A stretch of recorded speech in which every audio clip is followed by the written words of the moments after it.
Welcome to National Chums Podcast. Today we will be breaking down some of the Sweet 16 matchups coming your way, talk about the round of 64 and the round of 32, some things that we loved, things that we may have not loved so much.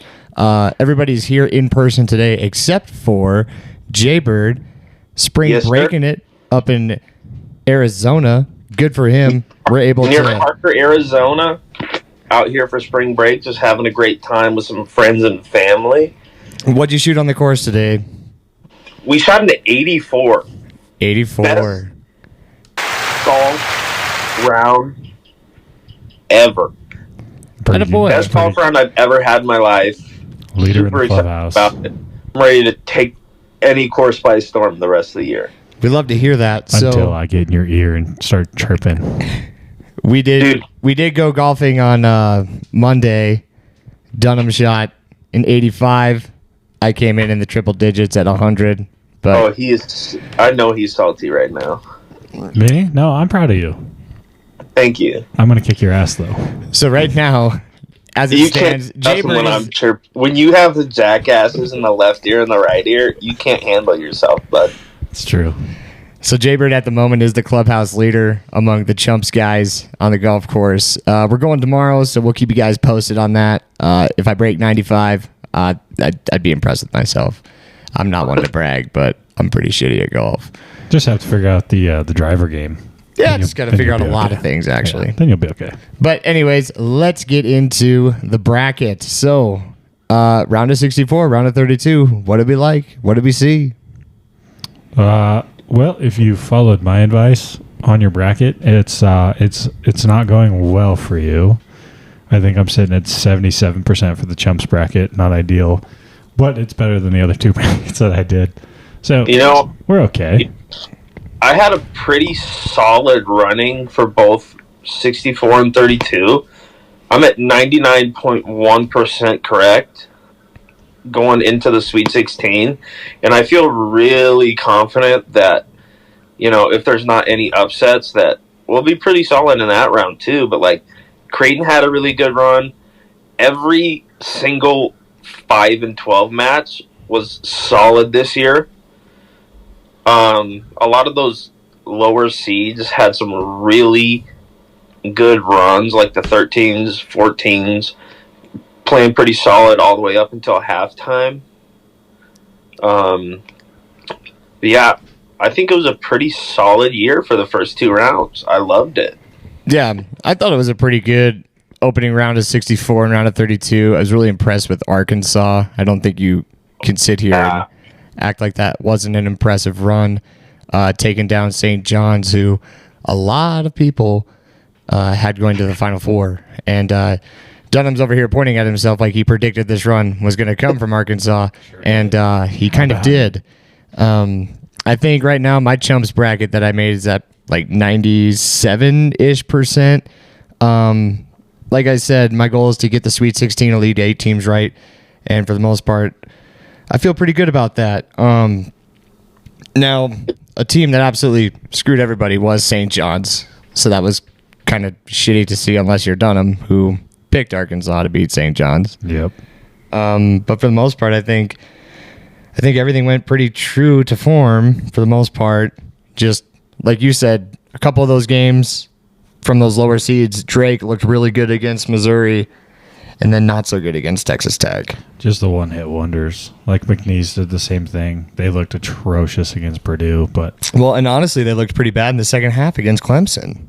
They had no shot. They did almost blow it, but granted, they were still up 12 with 30 seconds to play, and Clemson just hit 4 threes. I mean, but that's a game. It's crazy. It's true. Louisville was kind of a disappointment. I was hoping that would be a more competitive game against Creighton, but is what it is. Ashworth went bombs away. He sure did. He He picked it up and just absolutely threw Louisville into the ground. But that's part of the reason why I was on Creighton, is that tournament experience was so important and so vital, and Louisville just didn't have it. And I think that's what you see in that first round. The teams that don't have tournament experience really struggled. Like everybody was on UCSD, right?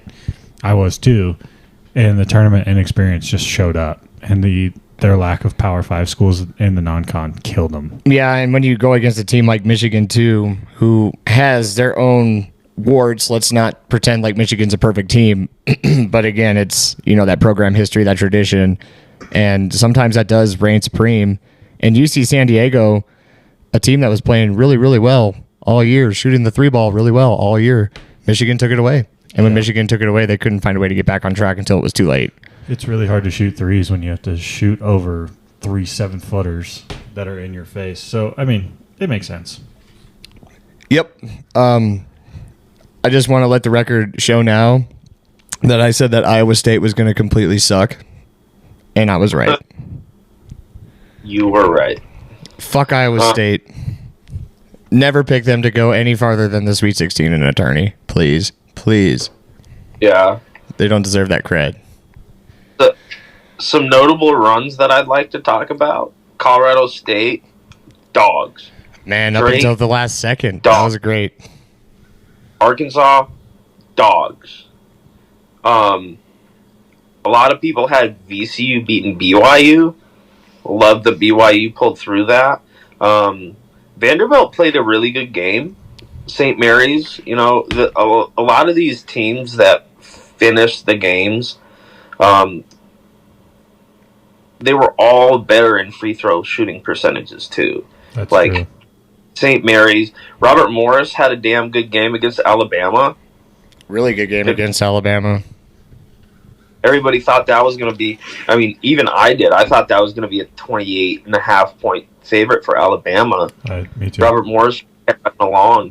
McNeese, good free throw shooting. Purdue, and I think it was UCLA. UCLA, everybody was on the Utah State Aggies, including myself, and UCLA just pummeled through them in the first round. Yeah, the Big Ten definitely showed that they're the best conference in college basketball right now.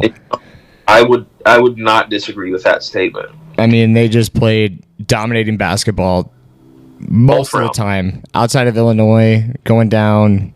Michigan State did kind of struggle against New Mexico in the round of 32. But how about Rick Pitino Jr. taking a new job? Yeah, not sure. The carousel's on now. Going to Xavier, going to coach against Rick Pitino in conference play, so that'll be pretty interesting. Well, good for Rick Pitino Jr. That'll be a fun game to go watch. Oh, yeah. Anytime Xavier's playing St. John's, it's going to be a beauty of a game. That'll be a big game. And then, who is it? Sean Miller going to Texas? That is correct. Taking over that job from the guy who sold all that cocaine on Breaking Bad or the drugs on Breaking Bad. It's insane how much he looks like that guy. It's so Los true. Polos or whatever it's called. But anyways, we saw a lot of good things in the round of 64 and the round of 32. It just that makes no sense there's to one me. game that we have to talk about for the round of 62. 34. 32. Holy cow. Figure it out, pal. Colorado State versus Maryland. That was a great game. Florida and UConn was also a great game, but what about the heartbreak for Colorado State? Yeah, it's devastating. But everybody's up in arms. This tournament sucks. This stuff is so bad. It's all the big boy conferences. It's like, hey, shut the hell up. We're literally half a second away from talking about Colorado State in the Sweet 16. Arkansas, and UConn. Arkansas's a 10 in the Sweet 16. UConn was right there. Like, let's not panic here. Just everybody calm down. Okay? But we're so glad that Hurley did not make it into the Sweet 16. We're talking about Ole Miss, a 6 seed, potentially having a run at the Final Four. They're going to have a shot. I think they got a really good shot. I think they do too. So if I'm looking at the round of 16, Sweet 16 here, starting up in the South, we have Auburn versus Michigan. Michigan just has the 7-footers that are going to be hard to deal with, and Auburn has looked pretty good in the tournament, but their end of the year just scares me from really investing in them in this basketball game. So I think I'm going to go with Michigan here. Yeah, I would too, man.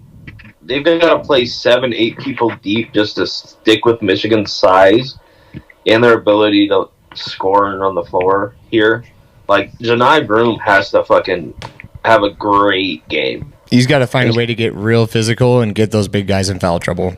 Yeah, he has to. That's or what they else have they're to do. going to be in a struggle game, too. I'm going the opposite side. I will take Auburn minus 9.5. Oh, so you think Auburn's going to run away with this one? I think they're going to kill him. Okay. I think the turnover problems are going to show back up for Michigan. And it's certainly possible. All the games going on, we have 1, 2, 3 1 versus 4 seeds in the Sweet 16 right now, and 1 versus 5, and I think this is going to be the hardest game for a 1 seed right now. Oh, I disagree.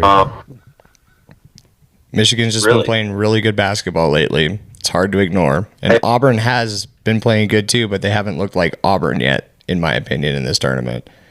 Where they were beating Alabama, looking like the cream of the crop in the SEC. They couldn't finish out their SEC tournament, granted injuries, and now you got to go play a really tough team in Michigan who won the Big Ten tournament, won 2 really tough basketball games, and just see him firing on all cylinders at the right time. So, granted, Auburn is really, really damn good.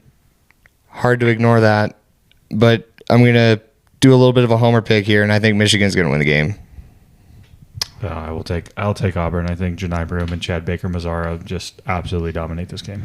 And then when we look right below Auburn and Michigan, you have Ole Miss versus Michigan State, which is, I don't know how to pick this one. My gut's telling me Tom Izzo, but my heart's telling me Ole Miss. I think I would take Ole Miss on the money line. It's plus 142, plus 3.5. I'll probably take the spread and money line both. I would love to see a Michigan versus Michigan State game in the Elite Eight. That would be cool. It's not going to happen. You're going to get Auburn, Ole Miss. No. Hello, SEC. Where you at? The Michigan schools have been playing some damn good basketball right now. And let me tell you, I think it's Tom Izzo's year to make it to the Final Four and lose. At least to the Elite Eight and lose. So. Okay, let me ask you this. What did Ole Miss do against North Carolina in the first half? Win? Not just win. They won the first half by like 30 points. What'd they do against Iowa State? Same thing. Ran away early. And guess what Michigan cannot do? Keep up.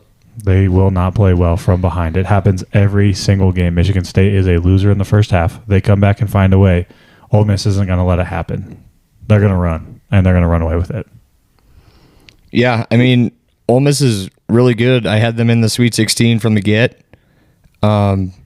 I know that we had some high hopes for North Carolina, some of us on this podcast. Yes. And just didn't pan out. They ran into a good Ole Miss team. And Ole Miss versus Michigan State, that's going to be an absolute banger.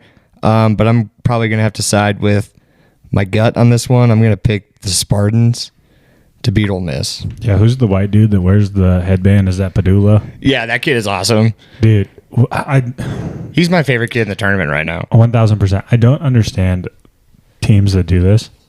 When there's a dude on the other side, especially a white dude with short hair that wears a headband and can shoot threes, you might want to double that guy if he's wide open. Yeah, put a hand in his face. It's like... You all right there, Jaybird? Holy cow. Sorry, I was moving. Stroking out. So then, if we look at some of the other matchups here, we're going to go in the West. Florida versus Maryland. Florida, best team in the tournament. Maryland, probably playing some of the best basketball right now. Crap 5. But they also just almost lost to a 12 seed. And granted, shout out Neat Clifford. We'd love to have you on the podcast. I know some people that know your family, Neek. Come on and check us out. Florida versus Maryland, though, I think Florida's going to beat them by 15. The line's at 6.5, and most of the professional gamblers in the world have said if it moves to 7.5, hammer Maryland. Really? Yeah, they think this is a one-possession style game where free throws at the end will dictate, similar to the UConn game. It could be, but I think Coach Golden is going to make some adjustments and is going to figure out how to attack this Maryland team. And if Condon can get going and play like the player he can be, he could be that player that really gets them through the Sweet 16 and the Elite Eight. I think he's just going to have to be their difference maker if they want to get that far. 1,000%. Because on the other side, they got Texas Tech and Arkansas, which is also going to be a fantastic game. Coach Cal, shout out to you getting those Razorbacks, double-digit seed in the Sweet 16. That is awesome. Good for you. But you are running into a tough Texas Tech team. Yes. I mean, this could be Texas Tech could make it to the Final Four as well. That door's open for them, too. This line's at 5.5. I don't love that line. I do take Texas Tech. I just think Texas Tech is going to run that Arkansas Magic a little thin, and I like Texas Tech to win the ball game by 7 or 8. Comes down to free throws. It'll probably be within 2 possessions in the last minute, and then I think Texas Tech just makes the free throws at the end, and Arkansas can't get a big shot. Yeah, trends also say that this is the trendy underdog. This is where they come to die. So I don't hate that pick by any means. What do you think, Jay Bird, Texas Tech or Arkansas? Dude, I would love to see Coach Cal continue the sweet run, head to the Elite Eight, but I just think Texas Tech sweeps them away. I think it's going to be at least a 10, 15-point game, if anything. I just like the way that Texas Tech's been playing. But Yeah. I hope that the miracle keeps going for Arkansas, so it's a pretty hard game for me to choose. I definitely have Texas Tech going to the Elite Eight in my bracket. All right, let's roll with Texas Tech then. Down to the East, I see Duke versus Arizona, and Duke has looked like the best team in the tournament. Granted, they've had the easiest matchups out of any of the 1 seeds. However, Arizona's coming in with a lot of intensity. They're playing like a team that wants to go all the way, and it turns out they just have to play the number 1 team in the country right now, in Duke, who's just looking unstoppable. Yeah. I think Duke winning the ACC without Cooper Flag was a huge confidence booster. Absolutely.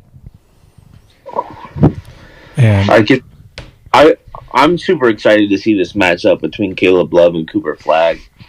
You know, 2 absolute ballers. Caleb Love finishes basketball games, and that Arizona team just plays their hearts out. But can they compete with just the skill of what Duke has right now? Did they play each other this year? they sure did. They played in the McHale Center, too, at home for Arizona. What was the score of that game? Was it close? Duke won 69-58, I think. No, 69-55. I mean, In the McHale It's always Center. hard to beat a team twice, but how did Cooper Flag play in that game? Because if they know how to slow down Cooper Flag, they might have a shot. Cooper Flag went for 24, 7, and 3. Yeah, so I don't know if they have the blueprint to slow down Cooper. And on the backside, Caleb Love went for 8, 4, and 4, and was atrocious from the floor. So if Caleb Love plays well, I mean, that's kind of your catalyst here. You got to hope that he's just has a great game. But I think this is going to be Duke's first real big test in the tournament. And if they struggle, well, then that's going to make that next round matchup with BYU or Alabama even more interesting. And if I'm looking at BYU Alabama, I think that over-under the last time I checked was at 172 or 173.5. I'm taking the under in that game. Those 2 defenses are going to be pretty raw after that pretty bad. Hold up. They've had Stay the last hydrated, few Jay. games, they've had a Stay few days hydrated of for rest. me. I think they're going to just come out blazing, You're pressing the talking about ball, BYU having and a lot Alabama? of pressure. You're talking BYU Alabama, right? Yep. And you think the defenses are going to stand up? I think they're going to have a much better outing than they did for both of their 64 and 32 rounds, yeah.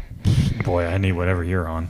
Yeah, I think this game is going to be like 95-85. Yeah. The ball is just going to constantly go in the hoop. This is like 100 to 105. Yeah, This is and if last there's year- overtime, which definitely could be because I'm sure the spread is within 5.5, 6.5. I mean, both of these teams have just been putting the ball in the tin all season long, and I don't think that's going to stop in this tournament. I don't think it's going to stop in this game. I think it's just 2 forces that are just too positive, and it's going to stay positive here. Yeah, I mean, Alabama's last. I don't know. Let's go through You this. Rev? One more time, Jay Bird. You cut out on me a little bit. What was the over? 175.5. 175.5 is a big number. That's huge. That is a big number. That the only game that they've had in the tournament that was over that was BYU and Wisconsin.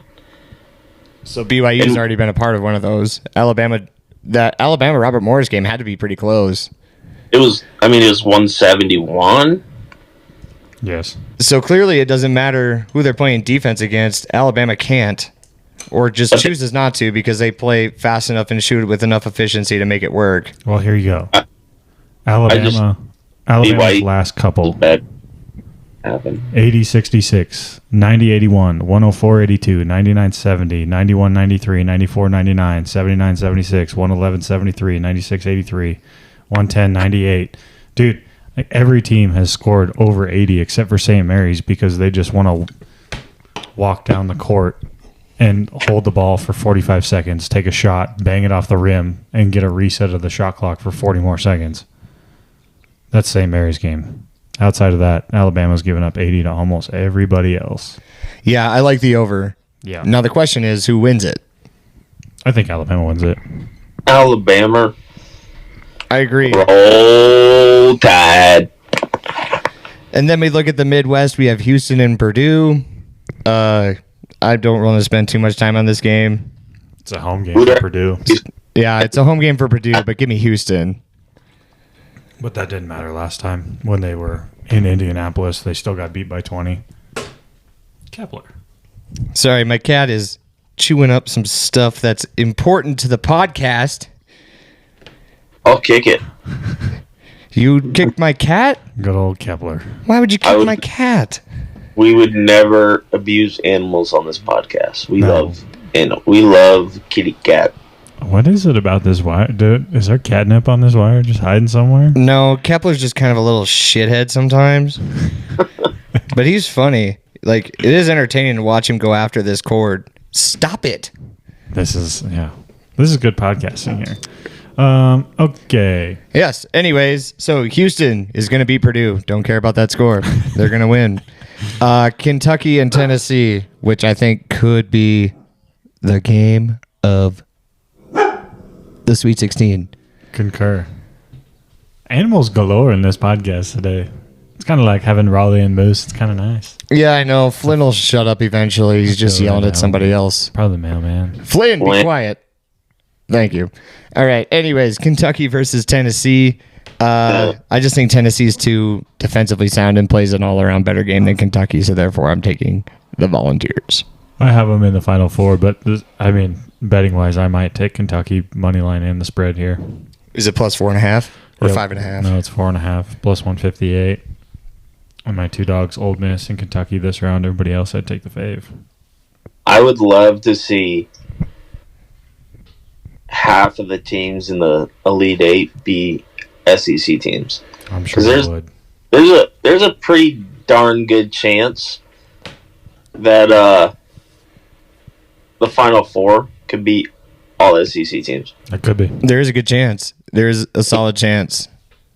But Let me tell you, as an SEC lover, I would love to see that happen. You would need Alabama to beat Duke, though. Yeah, unfortunately. unless Arizona gets past them. Then Alabama's True. road race in Arizona. I'd take the over in that game, too. So we ran through the Sweet 16. Let's just get right into the four teams that we think are going to come out of this whole thing to be a part of the Final Four. And if I'm looking at my Final Four, it is tough.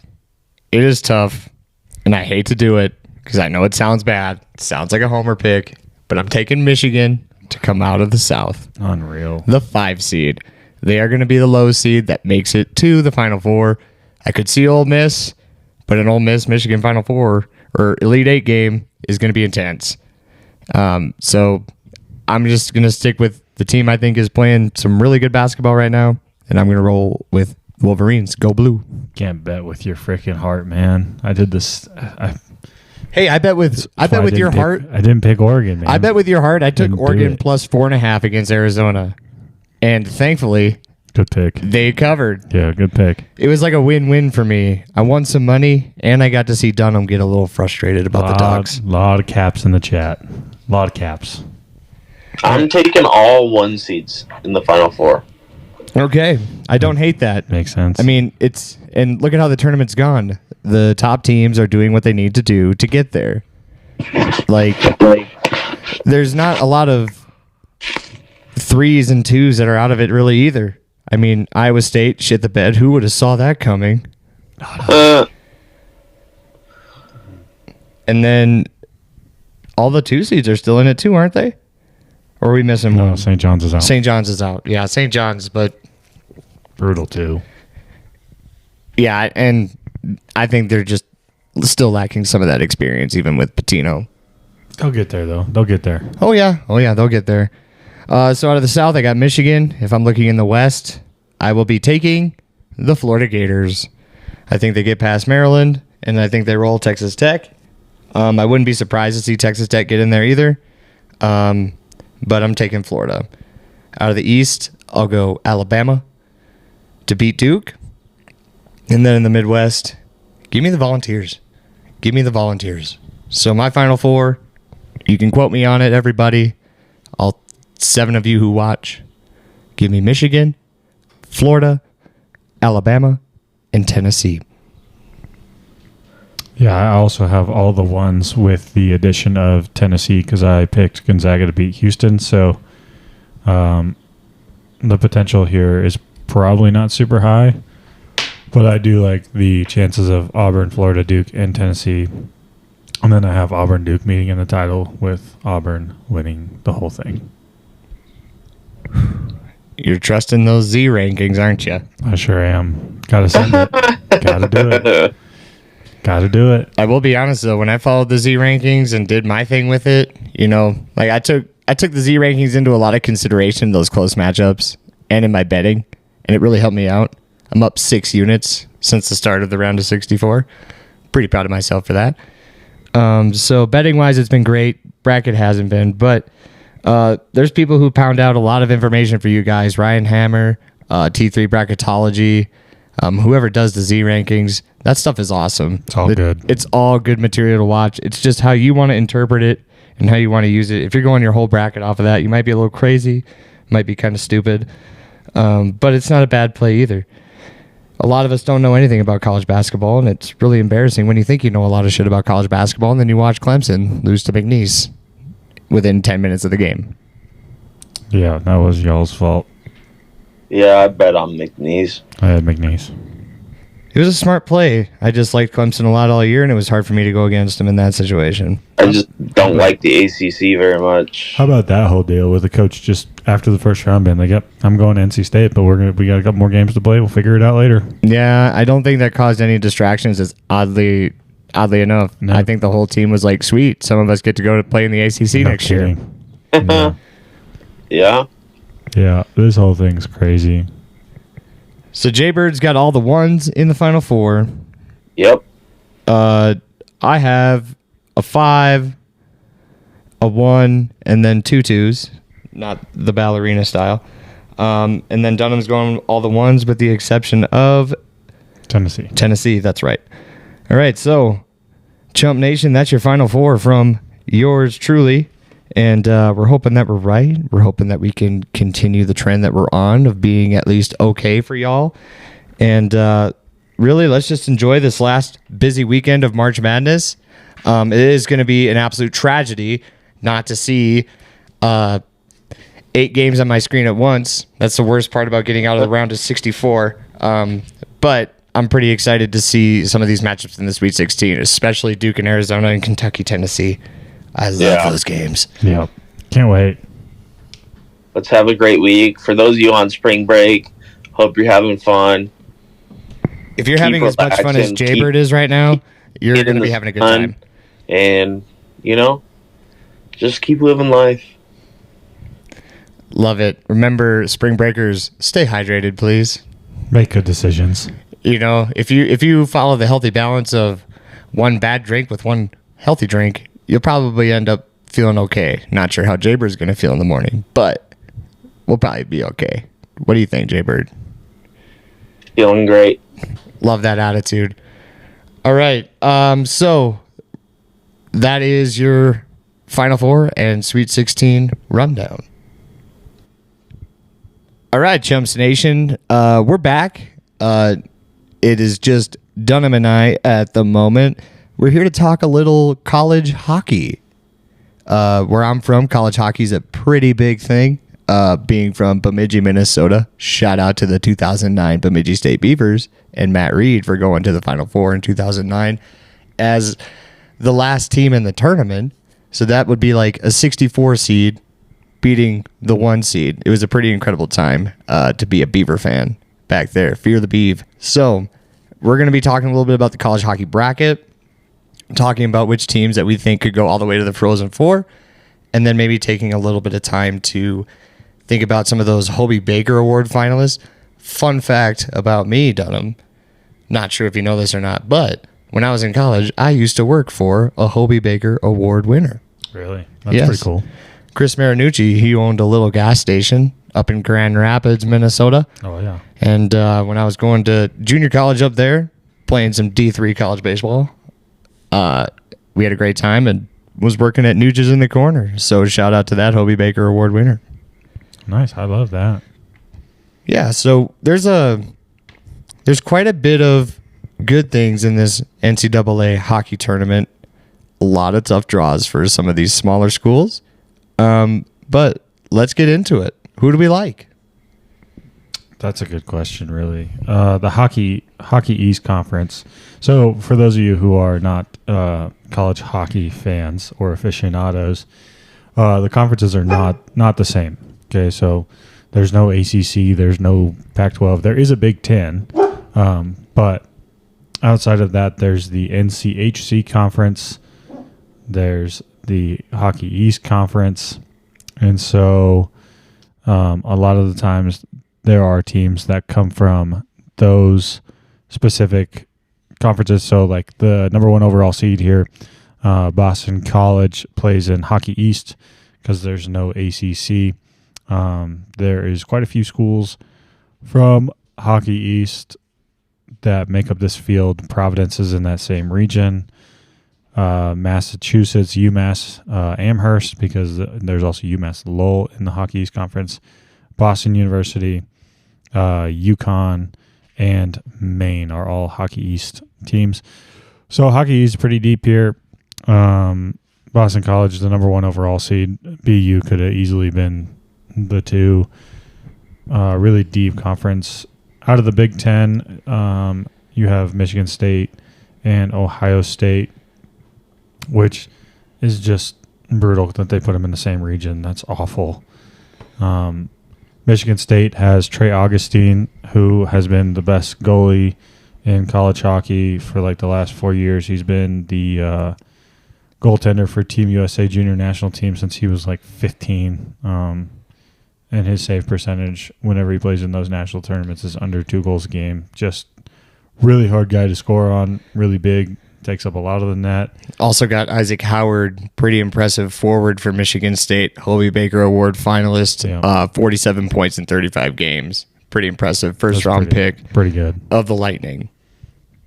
And that's the other thing. College hockey does not work like college football or college basketball where you go into the draft afterwards. Most of the time, these kids have been playing junior hockey since they were 15, 16 years old.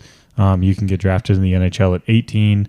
And then most of the time, these kids go play in a like tier 1 junior college or a junior hockey league.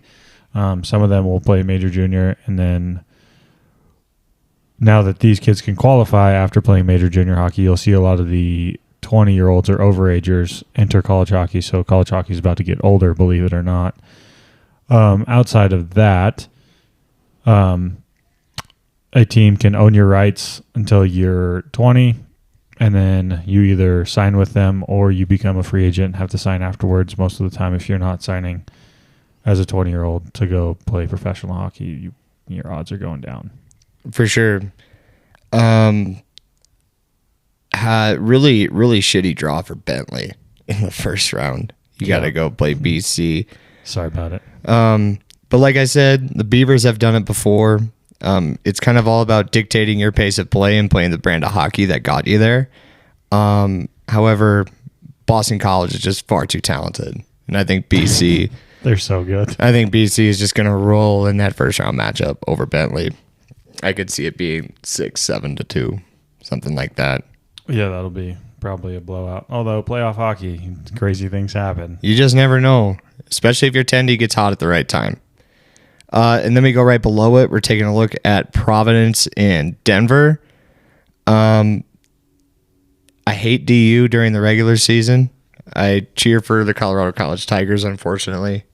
So sadly, we don't get to see them in this tournament. Hardly ever anymore. It's not the 1960s, so we don't really get a lot of CC hockey in here anymore. However, DU playing Providence, I'm rolling with DU. DU's got a solid goaltender, horrible looking uniforms.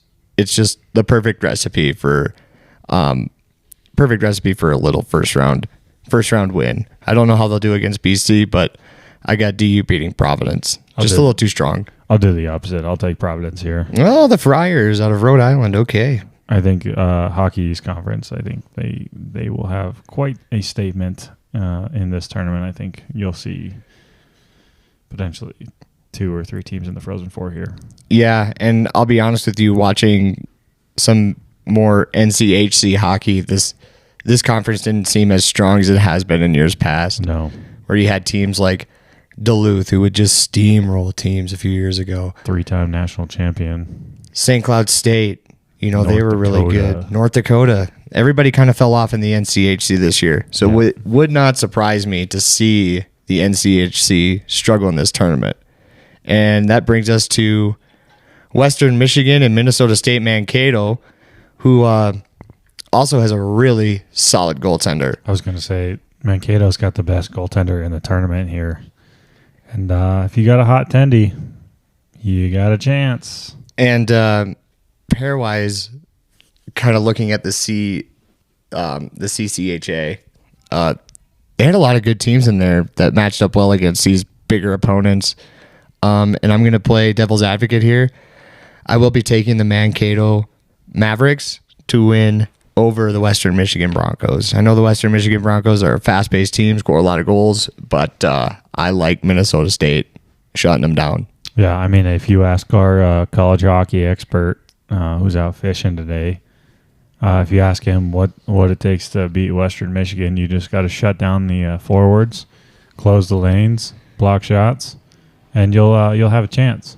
Yeah, you got to do a lot of things right. Yeah, unfortunately for a lot of teams in the NCHC, they didn't quite figure it out. So no, that's why we got to go Mankato here, though. I do like the Mavericks a lot. I've been kind of on them since the start of since I started kind of looking at the college hockey world, probably a month or two ago when I was looking at things outside of Colorado college hockey and the NCHC. Just like the way Mankato plays, I think they play really well. They did lose to the Beavers once this year, so that kind of scares me. For them to beat a team like Western Michigan. No, you never know. You never know, and it's playoff hockey, and I think they ride a good goaltender all the way to the final. Say, if you just ride Alex Tracy and get hot, you'll have a chance. I mean, also plus uniforms. I do love the Mankato State unis. Oh, yeah, that purple and gold does look good. I do love them. So then we got UMass versus the Golden Gophers, and man, I really want the Gophers to win, but that just feels way too homery for me. And the Gophers have an uber talented roster. They just haven't really done anything with it this year that's been super impressive. I mean, 25-10-4. They were 0-2-2 against teams above them in the pairwise, so not great. But if you compare them to UMass, who was 2013-5, they were 5-6-2 against teams above them in the pairwise. So UMass plays in that Hockey East Conference. They have to play BU, BC, Maine. So I think there's 9 games there. Mm-hmm. No. And Michigan 6. or Minnesota plays in the Big Ten too, which is also a good conference with Michigan State and Ohio State and Penn State. But if they're not matching up well against teams that they're ranked lower than in the pairwise, that's really kind of a red flag for me when it comes to playoff hockey. So I hate to say it, but I'm going to take the UMass Minutemen. Is that what they are? Yeah. The Minutemen? Yep. I'll take Massachusetts here. I like what you're saying about the Hockey East. You're kind of talking me into this pick. But could be me also being a Hockey East homer working for Vermont women's hockey for a year. It could be, but I mean, look at the points that you're making. Like, UMass has been pretty good against playing up to their competition, where the Gophers have not been. And we can argue that the Hockey East is better than the Big Ten. I think at least this year it is. Now, I might change my mind when we go up to the 3 seed here. Right. But it'll be a good game either way. Excited for that one. Minnesota UMass can be a good game. Then we got Maine and Penn State. Maine is another team out of that Hockey East that was really, really good all season long. Have you ever been to Orono, Maine? I haven't been that far east of the Mississippi. Jesus, man. We went up there with the women's hockey team. It was negative 22 degrees outside, no heat in the building. Love that. Love that cold. Oh, You're speaking my language now, Dunham. I love that. Now, the barn is sick. I do enjoy Maine's barn. However, they are not playing these games on campus locations. Hockey, we need to change that. This needs to be like baseball, where if you're a top seed, we get to play in your barn. That's how this should work. Well, I think with only 16 teams, you kind of got to spread it out a little bit, or just like give it somewhere else. Like baseball, there's 64 teams. Sure. And basketball is 68, and those top seeds don't get to play at home either. I guess that's true. I like the baseball model where if you're a top seed, you get to play at home. Maine should be playing this game at home because guess where they're not playing this game? They're playing it in Penn State. They are playing in Allentown, Pennsylvania, and they are playing Penn State. Penn State got a home game. Yeah, that's a tough draw for Maine. What a crock of shit. That is a crock of shit. What are we doing? Like, you really couldn't put Penn State anywhere else? Like, I'm fine if Maine has to play on the road, but like, why aren't we putting Penn State like down against well then Michigan State? That's a conference matchup. Oh boy. But Michigan State might have to play Ohio State in the second round. In Ohio. You see what we're doing here? Like, oh my gosh. Yeah, it is an interesting way of setting up the bracket. So NCAA Hockey Committee, you might be in our jump bucket here soon. But we'll just see how it plays out. Some other hot takes there. If they're the best team, they'll win on paper supposedly, but it's hockey and anything can fucking happen. Just ask the Russians in 1980. Suck it, Russia. It's fucking Soviet Union. They had no shot. Who do you play for? The United States of America. Mike Ruzioni. What a great movie. Absolute classic. If you haven't seen Miracle, give it a watch. So we haven't picked winner yet. Maine, Penn State. I'll take Maine. I'll take Maine too. I'm gonna rock the chalk there. Another interesting matchup here against two pretty evenly matched teams. We have UConn and Quinnipiac. Who do you got there?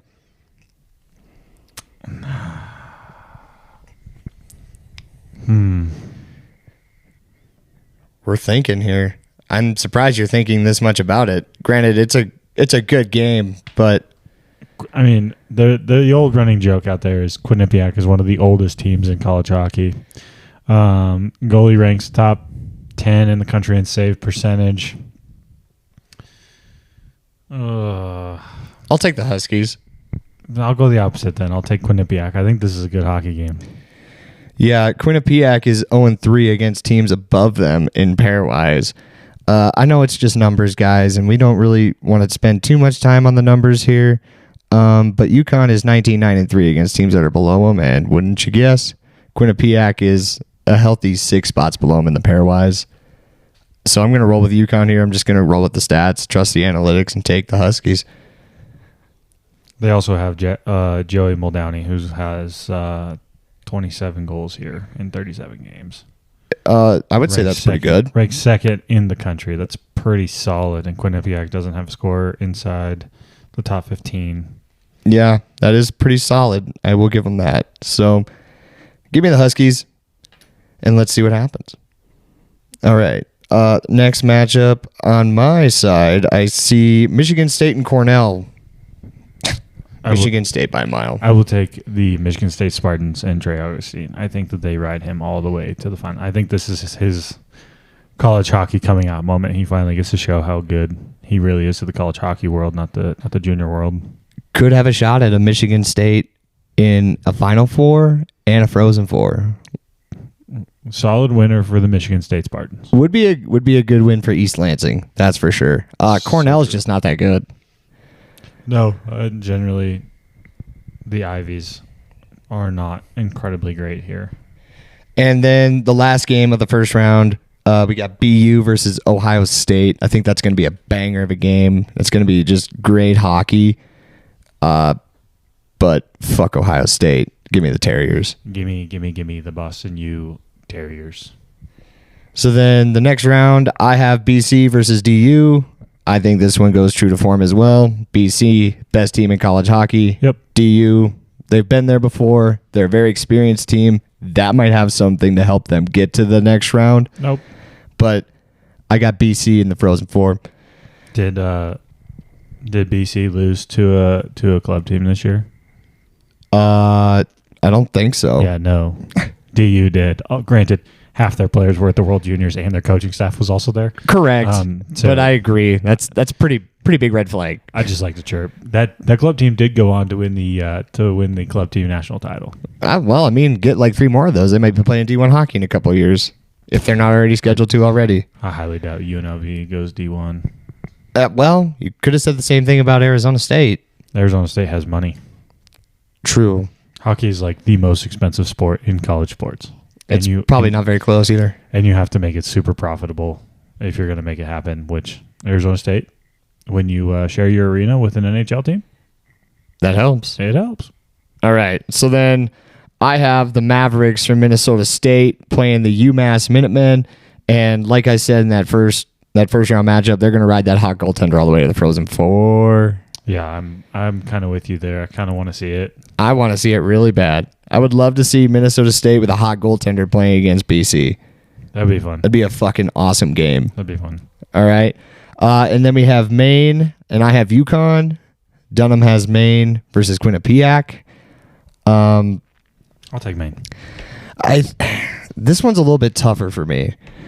I think that Maine is a good team, but I think UConn might have more talent in some areas. But I mean, if Maine really does get past Penn State, I don't know how you stop them. That's going to be their big test, and if they get past them. So let's go Maine to win in the regional final there in Allentown, Pennsylvania. So brutal. And then we have Michigan State BU. I'll take Trey Augustine and the Michigan State Spartans to the Frozen Four. I like it. I like that too. The Terriers, good little squad. But I got Michigan State in the Frozen Four. Would be pretty cool if Michigan State and Michigan State basketball got to their Final Four. If you listened to us earlier in the episode, obviously none of us think that's going to happen. However, Michigan State's a really solid team, and it would be cool to see both of them in. But in this case, we'd rather see them in hockey. So that gives my Frozen Four of BC, Minnesota State, Mankato, Maine, oddly enough, and Michigan State. And then I think Frozen Four will be wide open after that. It'll be a fun time in St. Louis. I think it'll be BC, and I'm going to go with Michigan State. In the championship? Yep. I like that. Yeah, I like that too. I like it a lot. But just to play devil's advocate, I think the Mavericks are going to beat BC with a hot goaltender. And then Michigan State will beat Maine. And the Mavericks are going to win it all. They are going to ride this goaltender all the way to the end, and they are going to win the whole fucking thing. I like when your homerism comes out. Hey, I know that the O's were kind of getting a little exaggerated when I started talking about Mankato. But they're a good team, man.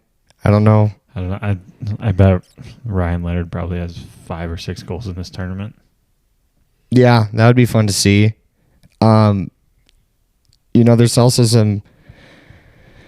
also some other good players from Minnesota. Snuggerud, he's a Hobie Baker finalist. 49 points in 39 games, 16 multiple point games this season. Absolute dog, too. For sure. I love watching him play. Drafted by the Blues in the first round as well. Yep.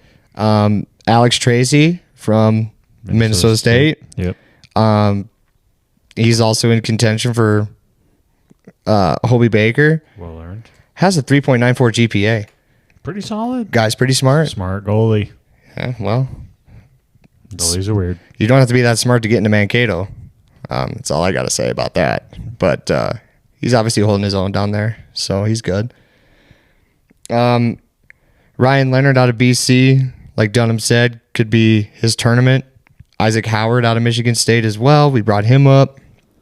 And then there's a cat from Penn State, Aiden Fink. Yeah, dude's a dog. 52 points in 37 games. 3 of those are goals.